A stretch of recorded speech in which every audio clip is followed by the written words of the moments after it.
by Bhavyador, Mumbai. Image copyright Vikas Dilawari. Image caption: the Mulji Jetta fountain in South Mumbai before restoration. It is one of at least 50 colonial-era fountains in the city.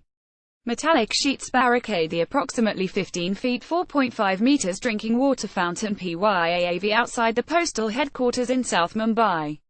Dozens of pigeons are jostling in the small courtyard-like space in front of it as the rain pelts down. Rahul Chamborkar points to the uneven ground where they have been trying to excavate to the original level of the structure. The mini Minara-topped fountain, known as Qatari Pyo, is currently being restored and the stone face cleaned. It had been encroached and had lost its identity, says Mr. Chamborkar, whose architecture firm Vastu Vidhan Projects is working on a number of heritage projects. Working on it was like an archaeological exercise. And when something gets revealed, a small part of history gets unraveled. Mr. Chamborkar is on a mission to further reveal parts of the city's history.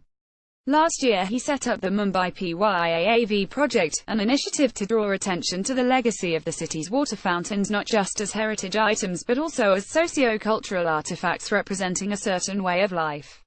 They were built not merely as utilities but also for aesthetic value. That is why they need to be preserved, conserved and revived, he says. Mr. Chamborkar has also worked on recovering 3 other fountains, and he has 2 more restoration projects in the pipeline.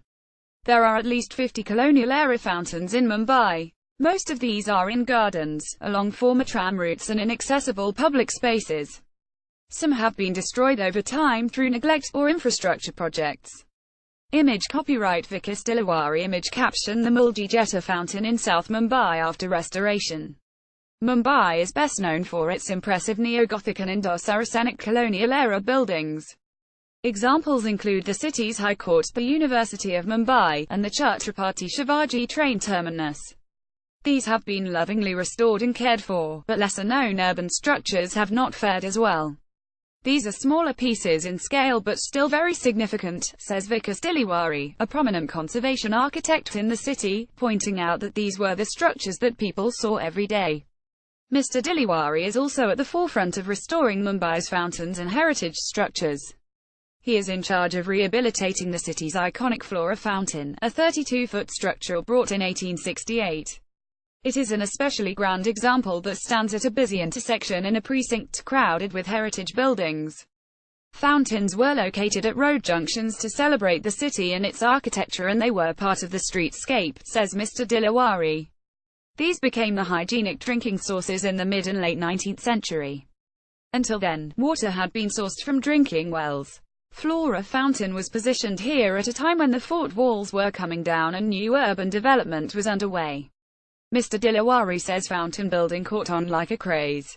With restoration drawing to a close, it is almost ready to be unveiled. This is the 4th such project for Mr. Dilawari, who also worked on a nearby drinking water fountain called Mulji Jetta. That became functional after they restored its water engineering. Cracking the water engineering was like cracking the Rubik's Cube, says Mr. Dilawari. We did it through trial and error.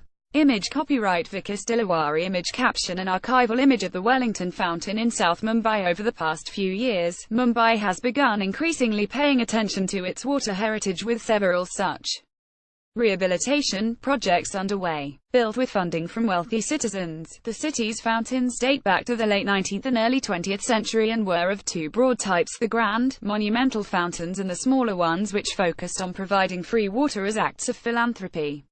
Over time they fell out of use as piped water started to become available in people's homes. The ornamental fountains were usually tiered affairs with upper trays that had water spouts and a lower-level water trough that collected the surplus for animals to drink from. Most had a crowning element, a dome, a finial or a figurine, and were built from different types of stones. Image copyright Bhavyador. Image caption: a restored fountain in Mumbai's Rani Bagh, a heritage botanical garden in the city. The Mulji fountain was restored with funds from the Kala Goda Association, an active citizens group in South Mumbai. The same group also funded the restoration of an adjacent fountain built in 1873 and located in nearby Horniman Circle. We can't allow our built heritage to collapse, Manek Dava, chairperson of the association, tells the BBC. Our association was founded with the intention of preserving art and heritage in the district. Though many of these projects have been initiated by the city's civic body, which owns the land on which these fountains sit, some have been revived by the engagement and funding from proactive groups and citizens. Another of Mr. Chemborka's projects, the Keshavji Fountain, was funded by a private-public partnership. Mr. Chemborka recalls getting a call once in the middle of the night from an alert citizen about an impending fountain demolition, which he managed to avert in time. He has also submitted a report to the civic body with recommendations on mapping existing drinking water fountains, bringing back their water dispensing function and highlighting them as tourist attractions. The hope is to restore and revive the fountains to their original glory and purpose, not just pretty pieces of art, but usable monuments.